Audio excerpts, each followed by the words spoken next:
Objektnummer SCP-036-DE. Klassifizierung Euklid. Sicherheitsmaßnahmen.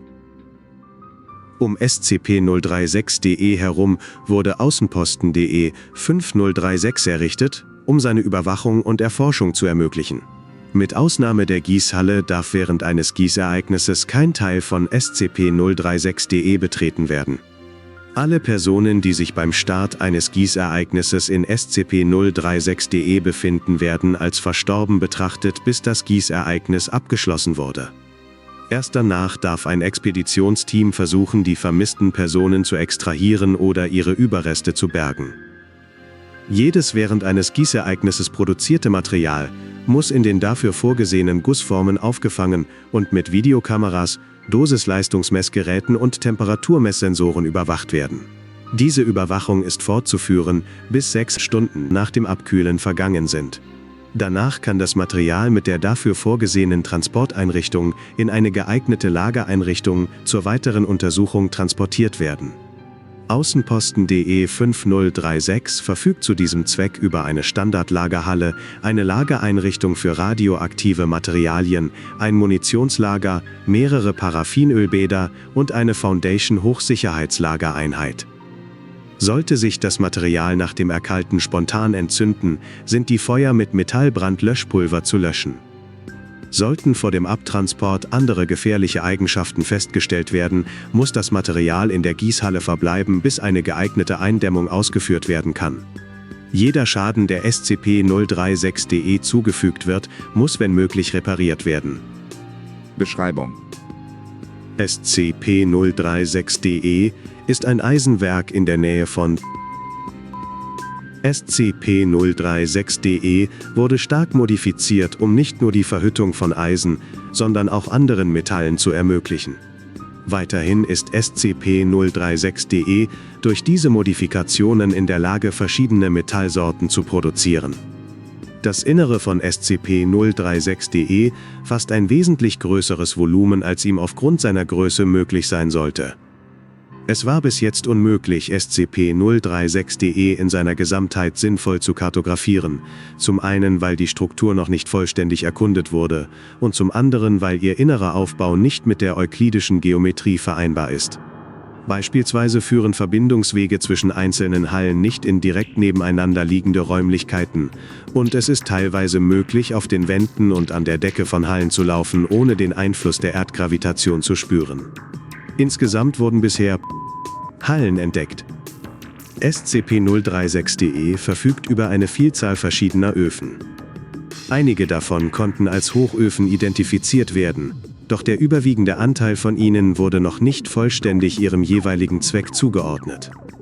Diese Öfen sind miteinander durch Rohrsysteme verbunden und funktionieren vollautomatisch. Eine Steuerung für diese Öfen konnte bisher nicht entdeckt werden. Für weitere Informationen ziehen Sie bitte Technologie-Report 036-DTR zu Rate. SCP-036-DE verfügt über eine Gießhalle mit den Abmessungen 50 Meter x 200 Meter x 45 Metern.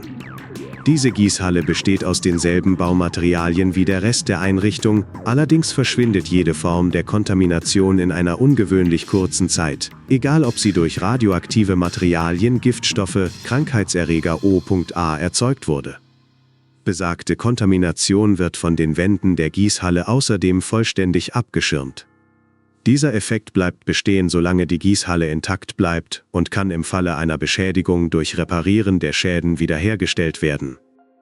Nach einer Dauer von 16 Stunden bis zu 5 Tagen öffnet sich die Metallklappe von SCP-036-DE1 periodisch, um ein scheinbar exakt ausgemessenes Volumen an flüssigem Metall in die Barrenform unter der Gießrinne laufen zu lassen. Das Laufband transportiert danach die nächste Gussform zum Füllen unter die Rinne. Dieser Prozess setzt sich fort, bis entweder alle 190 Barrenformen gefüllt sind oder SCP-036-DE1 geleert wurde.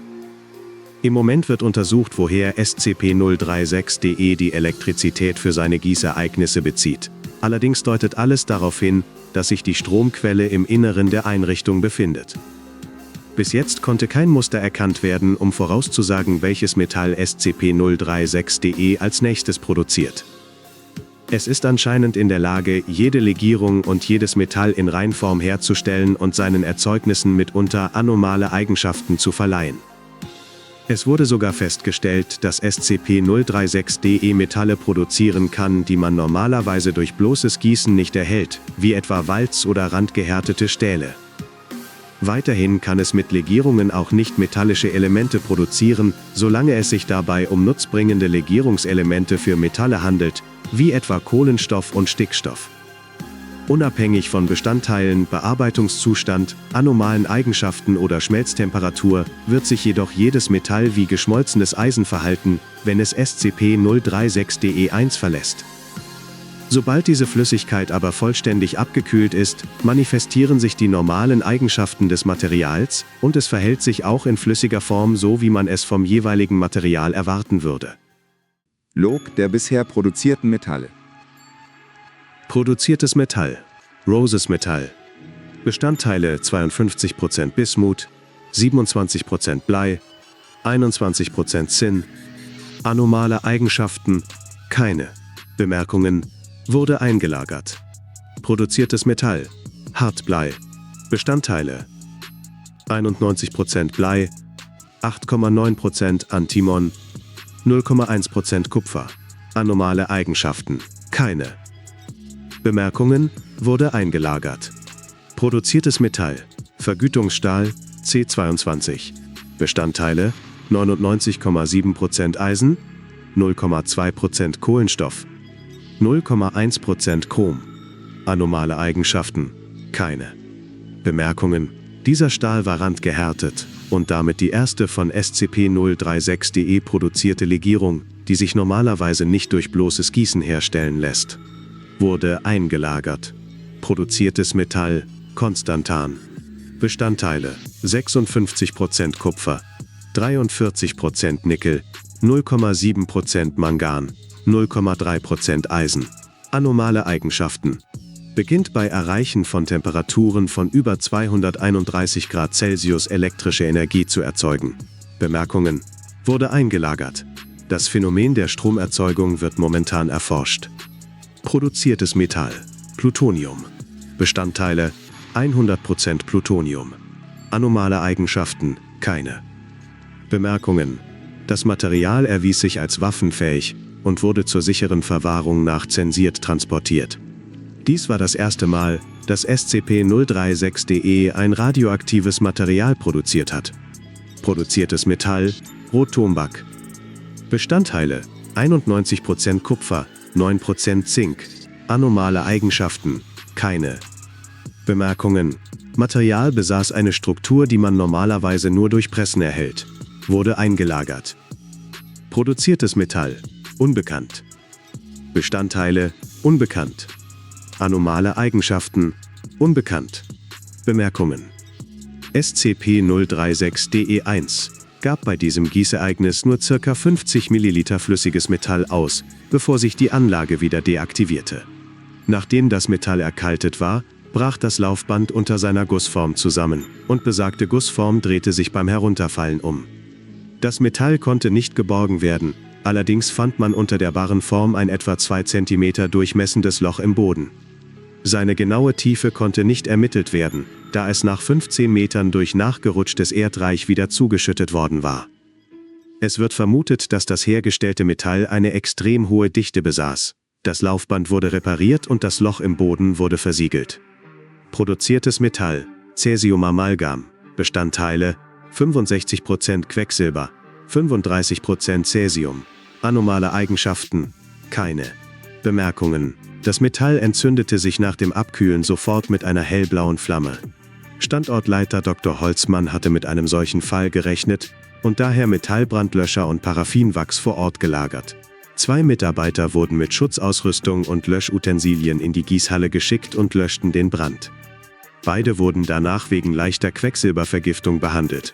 Nach diesem Vorfall wurde eine automatische Löscheinrichtung installiert. Das Metall wurde eingelagert. Produziertes Metall. Unbekannte Gusseisenlegierung. Bestandteile 86,7% Eisen, 4,3% Kohlenstoff, 9% eines unbekannten Elements. Anomale Eigenschaften, Das Material war weich und ließ sich stark elastisch verformen. Das Metall behielt allerdings alle anderen Eigenschaften einer Eisengusslegierung bei.